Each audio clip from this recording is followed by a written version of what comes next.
Every time our athletes walk into this weight room, they're going to be pushed to the max. Let's go! Let's go! The barbell hasn't changed in over 100 years. I can take a 25-pound plate and we'll go out on the turf and I'll have you hating life. We talk about straining your gut, pushing past that comfort level. I want a lot of energy. What better breeding ground is there for being a success in life than the weight room?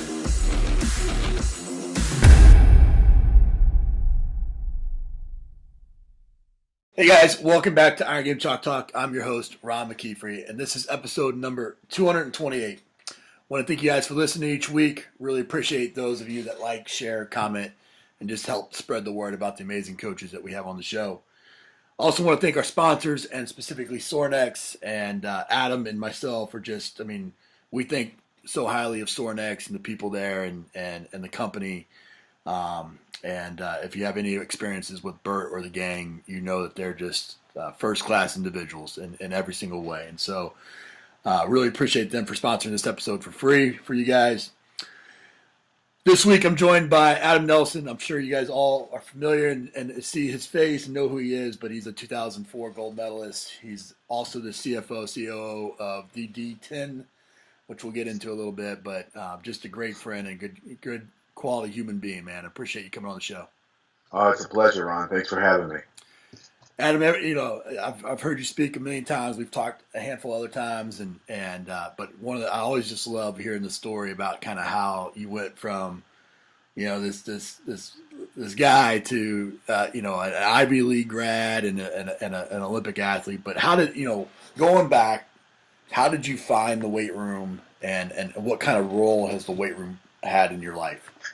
Yeah, so, every time I get asked a question kind of like this, how I found the weight room, it changes. I think my answer changes because I remember more about those times.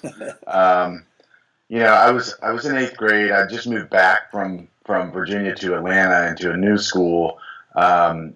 And I'd always, I watched Rocky when I was growing up. I was a huge Hulk Hogan fan growing up, and I thought, getting big was going to be awesome. I didn't realize that Sylvester Stallone was so small at the time. But so I found the weight room early, and my dad took me in there. I can remember, just trailing around with him, working out with him. But really what happened, I think the biggest moment in my life happened because of a pretty significant failure, at least in my mind. It was the spring of my 8th grade year, and I was already in the weight room on a regular basis, but this is kind of what solidified it. I went out for baseball, and new program, new school. The program was, I think they'd won state champs 4 or 5 years in a row at the high school level. It was a K through 12 school, and so they were really established. And I thought, well, this is gonna be awesome. I'll be a part of this team and it'd be great. And go out for day one, and day one at this school, you make it through the tryouts of day one. That's kind of I probably shouldn't call it this, but I call it fat cut day.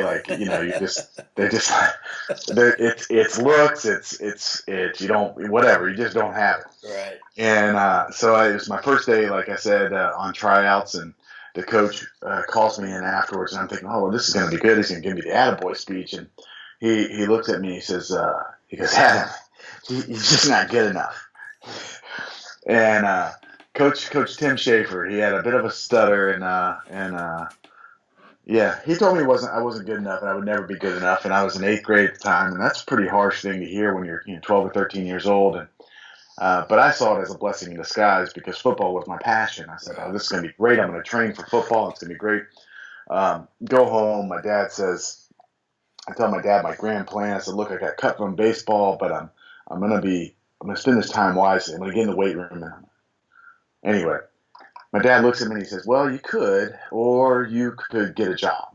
And as I tell people, the jobs in Atlanta, Georgia in 1988, 1989 for 12 or 13-year-old boys were not very good options. And there's more to that. I ended up finding the track program and then finding a way to basically do the training that I wanted to do 2 hours a day and then go throw and run and lift and all that stuff. It was fantastic. But my weight room story, there was no supervision in our weight room. And it was an awesome place to just go and experiment and learn from well-intentioned but totally misinformed other teenagers. And we did everything wrong and we did everything right. I think the things that we did wrong were sort of you would look at it as a strength coach, an educated strength coach, and say, "Oh man." Right. But then you look at it from the uneducated side, you'd say, "Wow, these kids are putting in the time, the effort, the energy, the sweat, the blood, the tears, whatever you want to say." And we were in there every single day, and there was a system of accountability. There was a system of hard work and ethic. Just a place to just, you kind of just went in there and you had the opportunity to learn and grow and really fail a lot. Um, and our motto was really simple. Like, it's like, if you could lift something, you add a little bit more weight. And if you could lift that, then you add a little bit more weight. And so without even realizing it, I got exposed to this concept of progressive loading and some other things. And, I look back on all the things that we did wrong back there, and I kind of laugh, because I tell people as well, I said my greatest strength as an athlete was my ability to endure without injury during that learning curve. So fortunately, I don't think a lot of kids have to go through that as much anymore. Maybe they do, but not quite the same. Unfortunately, more than we would like to admit, I would imagine. But you know what?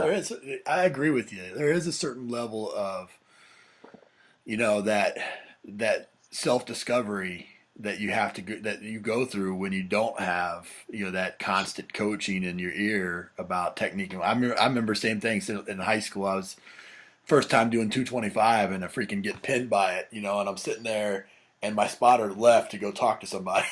And so I'm sitting there and I'm like, okay, well, I'm not crushed, so how do I get rid of this type thing? Oh yeah, yeah, at that point, then it was like, okay, well, the worst that can happen is it's just going to sit on my chest for a little bit, and yep. I think that's something that we do need to, as coaches, we need to allow there to be that little bit of self discovery as you go, because it definitely played an important part in your life, and I think probably all of us can point to something like that as well. As you've gone through your career as an athlete or as a coach, what's been one of the biggest mistakes that you've made, and kind of how you learned from it? Oh, geez. So the problem is I made a lot of mistakes. We all have. I usually preface that by saying, not before breakfast, because I made 3 before breakfast this morning. So, gosh, I'd say like the first big mistake, and I think a lot of athletes go through this, is we get to an age where we think we know everything, and I certainly went through that. I think that I knew more than the coaches, and I based off how much I could lift or how fast I could run and jump versus other people in my position or other people in my age. And that was a lot of arrogance there. That's not even confidence. That's just arrogance, because you realize that after being alive for 42 years, you realize that, not results don't necessarily correlate with knowledge base. Sometimes it's just blind luck or good genes or a combination of both, and not intention. So that'd be the first thing. I think the second mistake I made was not being intentional necessarily with like every action outside of like what we were doing in the moment. So I was always very focused and I think very focused on whatever the task at hand was. But once I left the playing field, once I left the weight room, sometimes my lifestyle choices didn't line up with what my career or even my short-term ambitions were. And I mean, I joke about this stuff now, but like, I remember hearing Judd Logan use a term at Summer Strong, saying he experimented with, what do you call it? He tested the limits and pushed the limits and everything, including figuring out what the appropriate level was for the social alcoholic or something like that. I can't remember the exact term, but functioning alcoholic, I think. Yeah, something like that. And I think there's a tendency when we're in college to explore and to push limits on a lot of things. And I wish that I'd gone, looking back, like I think my greatest strength as a person or athlete was to endure a lot of stupid behavior and not come out with too many injuries or anything that was completely debilitating. But then the third thing, which is kind of like this whole concept of intention, is not knowing exactly what I wanted. And I know that sounds kind of weird, But it's very easy for me to say, well, I want to train for the 2000 Olympic Games. I want to train for the 2004 Olympic Games. That's very easy. But I remember I had a guy come to me, and this is part of my story, but he flew down to see me on his own plane in Athens, Georgia. Yeah. And, I didn't know anything about the guy. This is really, it doesn't necessarily predate the internet, but the internet it wasn't as useful with doing, the Google stalking and such. But he came down and he point blank asked me, he said, what can I do to help you? And he's like, is it a check? Is it, what is it? And I didn't have a good answer for that. And the reason why I didn't have a good answer for that was maybe I'd blame it on like humility or pridefulness or whatever it is. But what I realized is one of the biggest mistakes we make as athletes or maybe as individuals is not being able to answer that question. And it's a lot easier for people, in whether it's knowledge-based or resource-based or whatnot, to help you if you can tell them what you need. And once you define that need, it's amazing how many people will come out of the woodworks to help you fill it. Agreed. Particularly if you're a good person. I mean, if you're not a good person, you get what you might as well just go play the lottery because that's about what you're going to get in support. But I found that once I was able to be intentional with everything that I asked, finding the answers to the problems or the questions that I had was a lot easier. So those, and I don't know if that was any specific thing necessarily, but those are the mistakes that I probably made early on quite often.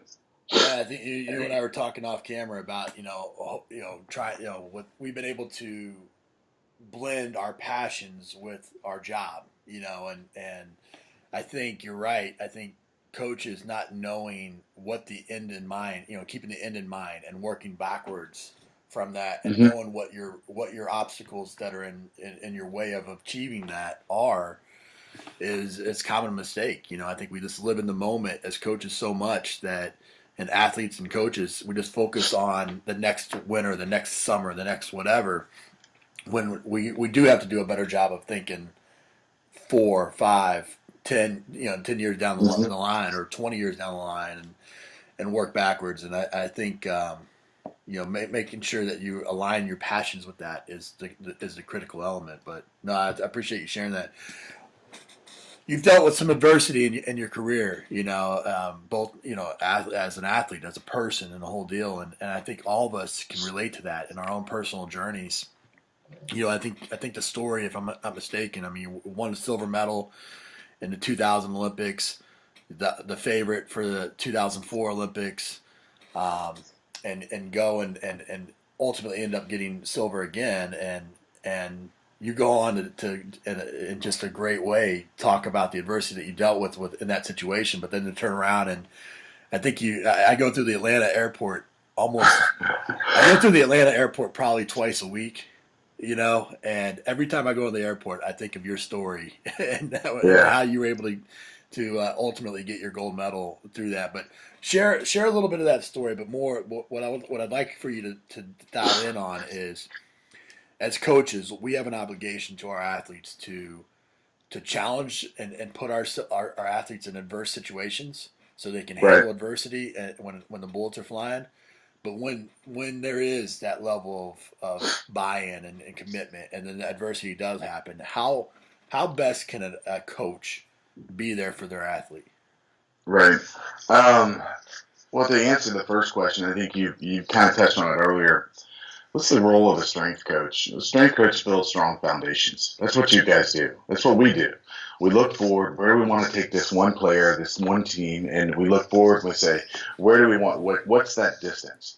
And then we work backwards and say, what do we need for that athlete, that player, that team, whoever it is, whichever entity it is, to get from point A to point B. And so you build these strong foundations. And those foundations, for me, some of them are coachableness and some of them aren't. Like, obviously, if you start with really poor material, like there's only so much you can do when the gene pool limits you on day one. So you've got to have that good gene pool to begin with. But on top of that, there's work ethic. And I remember the guy that actually flew down to visit me in in Athens, he drew a triangle, and he said, you can understand everything you need to know about people by looking at this triangle. And he said, there's three types of the triangle gets drawn, and at the top there's desire, there's emotional, psychological orientation on one of the other points, and then there's what was the third? There's desire, emotion, skill sets. So you kind of look at that as a strength coach, and you say that's pretty much, that maps out everything you look at, like the skill sets, the physical strength, the mental strength, whatever it is there. Then you've got the guys who the emotional, psychological orientation, like are they game players? Can they rise to the occasion? How do they deal with adversity? Those you don't necessarily know until you're in the thick of it. And then you got desire. And so as a coach and as an athlete, like in my opinion, like almost everything can be overcome by desire. There are those unfortunate situations when you look at an athlete and you say, holy cow, this kid wants it. He puts the work in. He just doesn't have the skill set to be great, or for whatever reason, he's just a practice All-American. We can't get him to train. I don't, whatever it is, but it still gives you some direction on what to do afterwards. So what I do is when I look at that, I said, like, when you start examining people under this lens, you can build a strong foundation. Your job as a strength coach is to optimize that foundation. Not everybody you work with is going to be an All-American. Not everybody you work with is going to be All-Pro or an Olympian or whatnot. But that's the big thing. And so when you start breaking down that foundation into smaller pieces and you start saying, what's really important here? Well, you also have the ability to influence the decisions that your athletes are going to make today, tomorrow, and for the future. And so in the context of my own story, integrity was defined in a specific way. And it was aligned with the Olympic code, the Olympic creed, which in my situation also meant doing the work without any outside assistance, meaning no drugs. And that was something that was, really ingrained in me when I was really young, starting at 15, 16 years old. My dad and I had this conversation, and he basically said to me, he said, son, if you ever do drugs, if you ever do steroids, I'm going to disown you.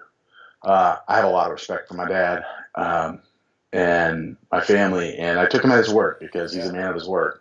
And that meant a lot to me. One of the things that I think I'm most proud of throughout my career is maintaining that promise that I made to him at that, and not even, I only saw drugs 3 times in my whole life. Maybe I had the threat of it one other time, but 3 times that I can remember. And in a power sports world, that's pretty remarkable. But that all goes back to what my foundation was built around.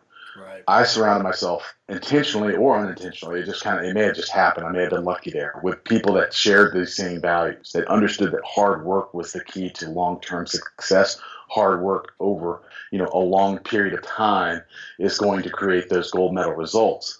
So what I come back to when you're talking about facing adversity is really what this foundation is made of. If you haven't built a strong foundation, you've cut a lot of corners. When you face adversity, it's going to break you.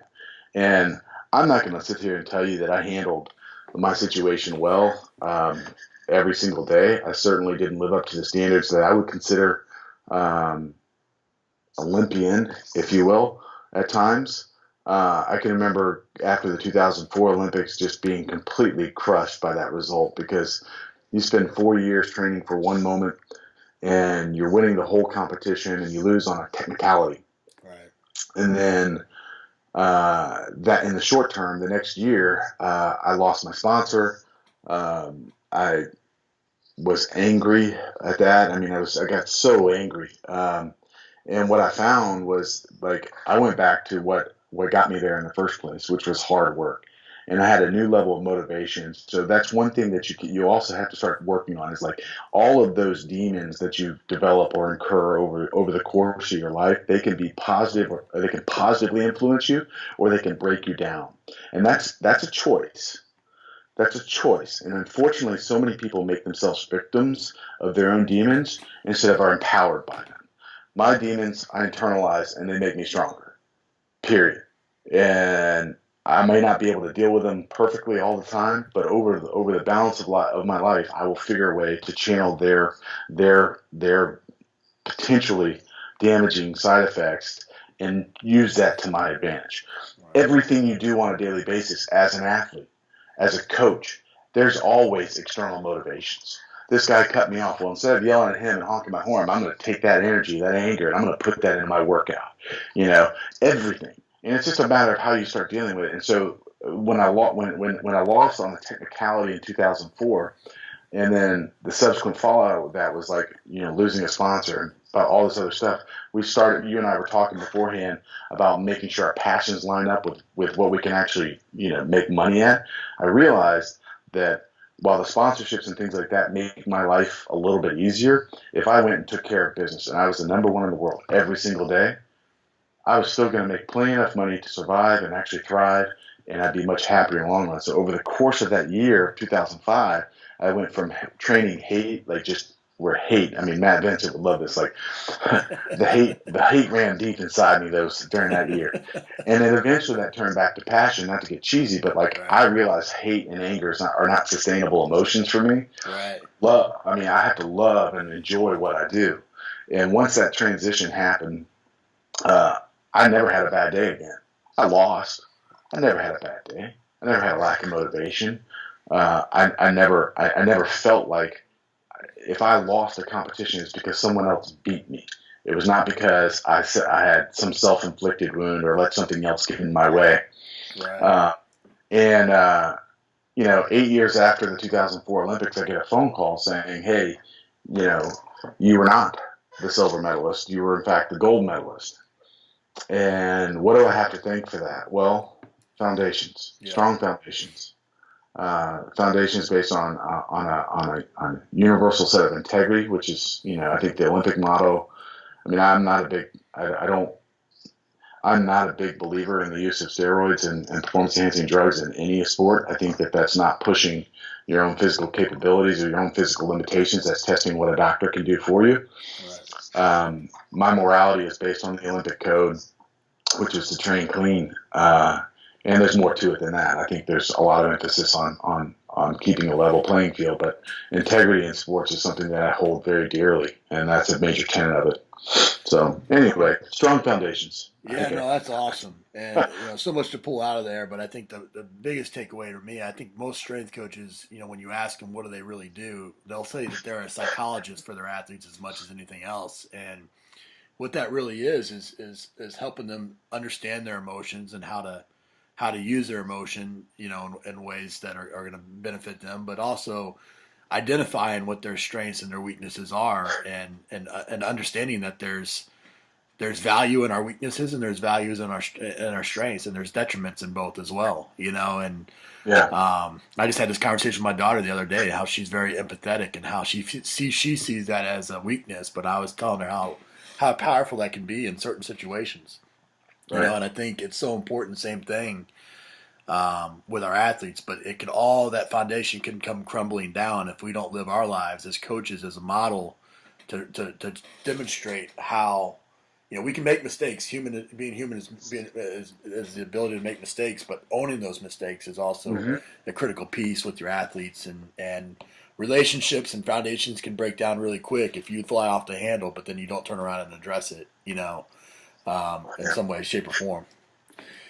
You talk, the other thing I think that, if you've ever seen Adam speak, you know how, his passion just oozes out of him, but that emotion, when he talks about the way he trains, it's like, I remember seeing you the first time at Summer Strong Talk. It's like you freaking flipped a switch into a different mindset in a second. You were like this easygoing guy, and then you went all of a sudden just almost borderline crazy, just demonstrating a squat, and you were able to flip that switch in a moment. I think sometimes as coaches, we challenge. It's a challenge to get our athletes to flip that switch when they walk into the weight room. What suggestions do you have for coaches to help them with that, to help their athletes be present and in the moment when they do come to train? Yeah, so I think the first thing, it goes back to, again, establishing who they want to be. So you set that long-term objective, and you say you want to be this superhuman 3, 4, 5, 6 months, whatever the time frame is down the road. That person is not who you are today. And so you have to start thinking about what that person looks like. How does that person act?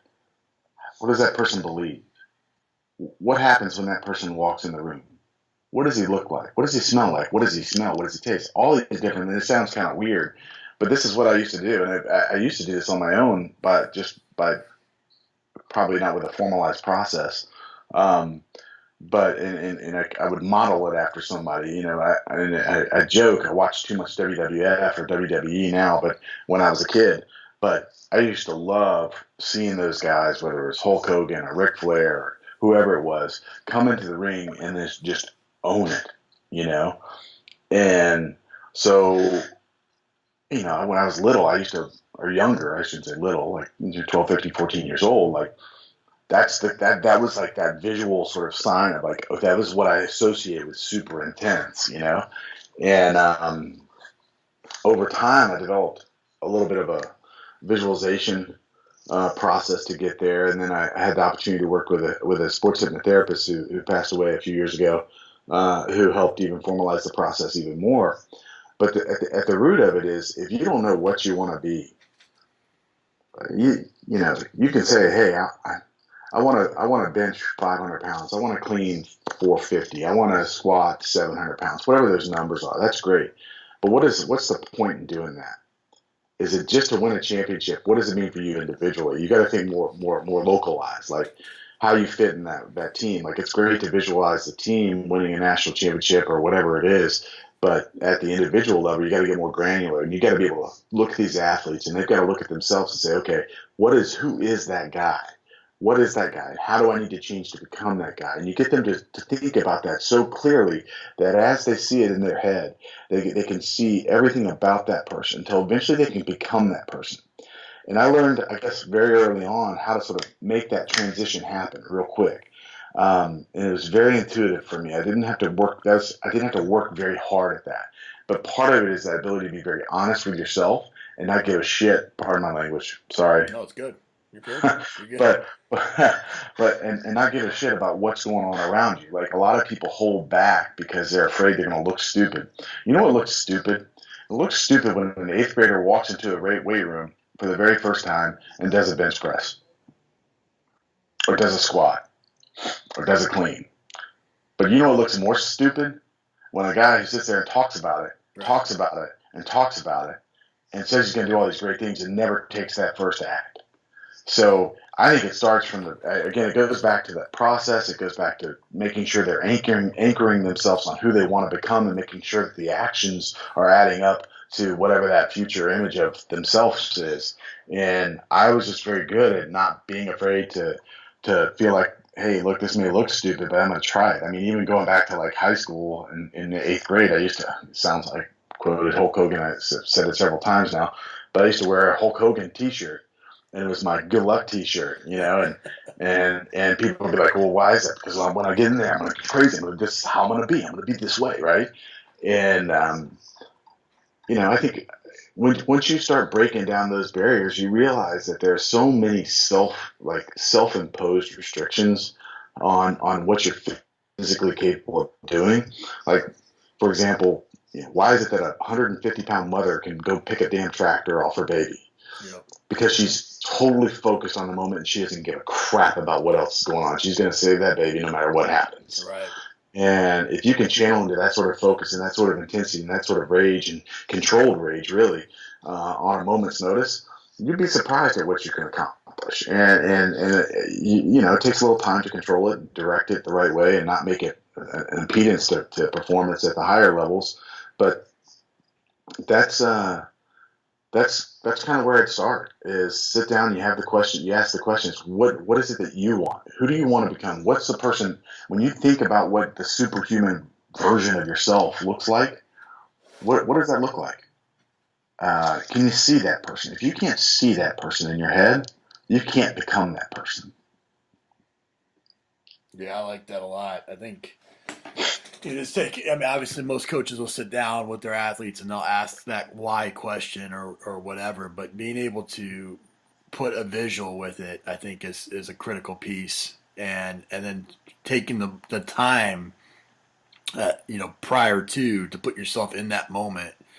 So, I'm writing a book right now, or I'm putting together a book right now that's the 5 minutes before the workout or after the workout when you're talking to the team about being a quality Mm-hmm. human being, and stories to kind of help you relate to that. And that 5 minutes before the workout is so critical to me, in setting the Mm-hmm. tone and setting the mentality and dialing everybody in and finding ways to do that. And I think it's something that sometimes gets missed where we just go to the grease board and say, okay, guys, here's what we got. Now go to work. Yeah. It's a lost opportunity. Well, it's like a lot. I think you're absolutely right. So that moment is to me akin to that moment where you're committing to get underneath the bar. Yep. I mean, you know how much courage it takes to get under a big bar. Like when you put big weight on, it's a life or death situation, and you can play it out anyway. We've got the safety racks and all this great equipment, blah blah blah. If I put a certain amount of weight on my back, or I'm lifting a certain amount of weight on my head, one bad move, one loss of focus, one moment can change the rest of my life. Yep. In a really bad way. And I have a whole set of challenges that I never want to have. So I think like that's the message to kids before they go into these sessions. And it doesn't matter if you're going out for a sport practice or strength and conditioning practice. Um, you know, when you are competing in a sport, you're training yourself to compete at that one time 110% effort. And it may be a relative term. Like football, you never really go to 100%. There's just too many physical obstacles in your way. But you're still pushing it at a level where you're on the verge of like something's going to break. If you one split second too early, split second too late, something bad happens. And in the weight room, especially when you're pushing into higher intensities, and even not, like even if you're doing more of a 80% sort of relative intensity, if you're out of position and you're not focused on that moment at hand, you can really do some serious damage to yourself. And I feel like that's the same thing when you're getting in, and that's the conversation that you need to have with kids before they get into those situations. Like, look, sports, training for sports, it's life. I mean, it is total. It's a life in a completely condensed environment for the next hour and 2 hours or however long your session is. Like you are going to experience the highs and lows of a lifetime, Right. and you're going to have the same sort of threats that you could have. The threats are pretty much well known because they're right in front of you. But if you don't take each one of those things seriously, they can hurt you. They can hurt you really bad. Absolutely. So. I couldn't agree with you more. We've mentioned a couple times that we talked beforehand about kind of balancing our strengths and our skill sets with our careers, and you've got a great opportunity with what you're doing now to blend your passion for movement and athletic training with your philanthropic initiatives and specifically pediatric oncology with the D10. Explain a little bit about what you're doing now and maybe how some of these coaches that are listening can be involved. Yeah, so I'm working with a company called the D10, and we put on NFL combine style competitions in 5 markets right now around the country, and we raise money for pediatric oncology research and treatment. It's been an amazingly challenging in a lot of ways and rewarding experience for me. So at its heart, I mean, what we're basically doing is inspiring people to compete in combines, and then using that effort for a social good. Why do people love high school sports or college sports or whatever level they make it to? Well, high school or college, at the pro level, it really does become a job, and we all know that, even though nobody likes to say it, but it is a job. There are other motives, but like people love the community. People love. They love the activity. They want to have a bigger purpose. And in high school, it's, this is for the greater good of the school or whatever. Honestly, a little bit self-inflated or overstated, but it is really important. And then just my own personal story with it is in 2012, I got a phone call from a friend of mine whose son was suffering from a disease called MPS3, Sanfilippo disease. It's a degenerative brain disorder, and there's no cure. His son's going to die of it. And he called and he said, "Hey, can you help me?" And I mean, you have kids. When a friend of yours calls and says, "Can you help my children?" Yeah. And all they're asking you to do is do what you do on a daily basis anyway. Right. but attach this name to it.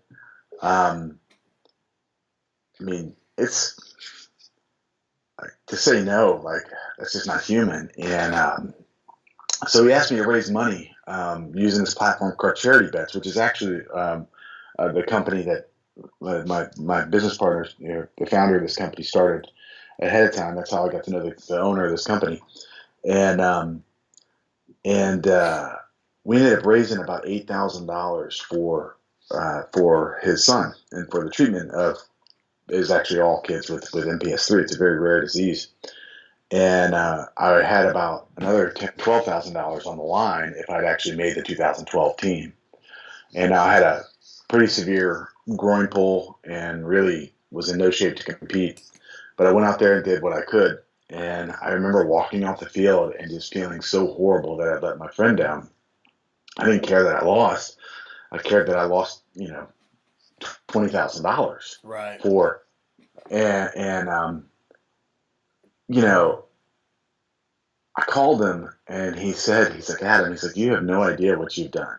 He said, a lot of people look at these larger, diseases and they say, wow, it takes millions and millions of dollars, maybe billions of dollars to get a cure. He said, but for us, he said, $6,000, $8,000, it moves the dial. Um, and I realized at that moment that sports is a great platform for people to raise awareness and build, really move the dial for people in need. And hooked up with this company. It's been awesome. We did an event. I apologize. I'm just going to, I got to share this story. There was a guy that was competing in our New York event, which is it's been around for 10 years and it raises over $1 million every year for Memorial Sloan Kettering. And a kid showed up. I say kid, he was probably 26, 27, 28 years old. And he's one of these really bright finance guys. But unlike a lot of the other guys, he did not play college sports. I don't think he'd ever participated in a sport. When I say I had to show him how to do a 5-10-5, when I say I had to show him how to do a pull-up, I'm not exaggerating. Wow. I literally had to show him every single exercise of the day. And I finally, and he was so fired up to be there. And I said, man, what? Did you train at all? He said, I signed up for this 3 months ago because I had a friend whose son, something touched him. Right. And it's the same story, basically, a friend whose son. And he said, but it's been really hard. I don't know anything about this world, clearly. He was very self-effacing. He said, but you know what? I've raised $8,000 That's awesome. by myself. And there were guys that were competing to win the event in our heat. And I'll say this, after they realized what his story was, you saw these guys who were really there to compete, and the fundraising was probably less of a motivator for them. You saw these guys cheering louder for him than anybody else of the day. They were getting more fired up for him doing, we do a 175 rep contest. It's a rep test in the bench press. I don't know if he actually got one. And I can remember saying, "Look, I'm going to pick the bar off the rack, and when I say it's when you say you're ready, you say it's my bar, and I'm going to say, okay, it's your bar, and I'm going to let go." It was one of those things where you have to grab it. But it was one of the my point in sharing that is I think sports events are a powerful motivator and a powerful way to build community around a greater cause. Great. And we see that, here locally with what J.J. Watt did for hurricane victims. I don't know what he ended up raising, over $20 million, whatever it was, just by putting a call to action. That's because people care so much about this type of thing that when people, when their superstars ask for help, they feel compelled to take action. And I think that's why I love what I do right now. That's incredible. And I think it's I think early in your career, you're just so focused on making it, and you understand the potential that you have to touch the athletes that you work with. But sometimes I think it gets lost, the potential that we have to touch not just the athletes, but the communities that we live in and people around the world. And I wholeheartedly agree with you that as coaches and as just humans, we have an obligation to try to make this place better than we found it, and whatever skill set God gave us to be able to have, we need to turn around and use in some capacity. And I commend you. I think it's fantastic. We end the show with some resources here. Give us the best piece of coaching advice you ever received. Best piece of coaching advice I ever received was from Tommy Lasorda. And not to paraphrase Yoda, but he basically said, losers quit, or losers try and winners do. And that translates in a lot of different ways for him. But the general idea is own your results. Don't talk about it. Just go out there and do it. And if you fail falling forward, and you get up and you go again. Big difference. I know we talk about trying a lot in this country, in this world, but there's a lot of triers and not enough doers. Agreed. Give us a book, app, and website recommendation. So I can give you a good book. This is a book that I've read a number of occasions since I was, 10 or 11 or 12, probably 12 years old, and it's sort of a coming-of-age book called Run with the Horses. Fantastic book by a Georgia author. I'm from Georgia. So the best app right now, been getting into a lot of focusing on breathing stuff and meditation and things like that. And I think the Mindspace app is pretty awesome. The best website. I mean, look, this is a sore neck show, and whether or not you like the website or like their product, you gotta like everything else that they're putting out too. No, great people, great product, have had a huge impact on my life, and I think if you can, you guys can, y'all can go look there and find something that you can improve you can really improve your education, improve your weight room, improve your facilities, whatever you need to do, you can find it there. Great people, great place, great website. I agree, man. Well, brother, this has been fantastic, and I think, like we talked about, I mean, just like you said in the quote, I mean, losers try and winners do. I mean, here's a guy that has been at the pinnacle of athletics, gold medalist, has coached, has worked with a variety of different people in a variety of different ways, but you're taking those skill sets and you're applying it, right now in something that's going to leave a lasting legacy, not just with the athletes you work with, but plenty of people on down the line. And that's like I said, it's noble and it's inspiring, and just appreciate you, the person you are, and the way that you're going about your business, and how you're incorporating health and wellness and strength and conditioning into that is creative, unique, and motivating. So thanks so much for coming on the show, and thanks for doing what you're doing, man. I appreciate it, Ron. Thank you. That's it for this episode of Iron Game Chalk Talk. Thanks to this week's guest as well as our sponsors for bringing this episode to you for free. Make sure to check out ronmckeefery.com, where you can join our mailing list, find the show notes, including all the links and resources mentioned, and information about Coach McKeefery's other products. While you are there, please join Coach McKeefery in the comments section thanking our guest for sharing. If you haven't subscribed to Iron Game Chalk Talk on YouTube or iTunes yet, make sure to do so. Comments, ratings, and reviews are always welcome. Coach McKeefery can be found on Twitter at @RMcKeefery, on Facebook and YouTube at /Ron.McKeefery. That's it for this week. Be sure to check back next week for another great episode of Iron Game Chalk Talk.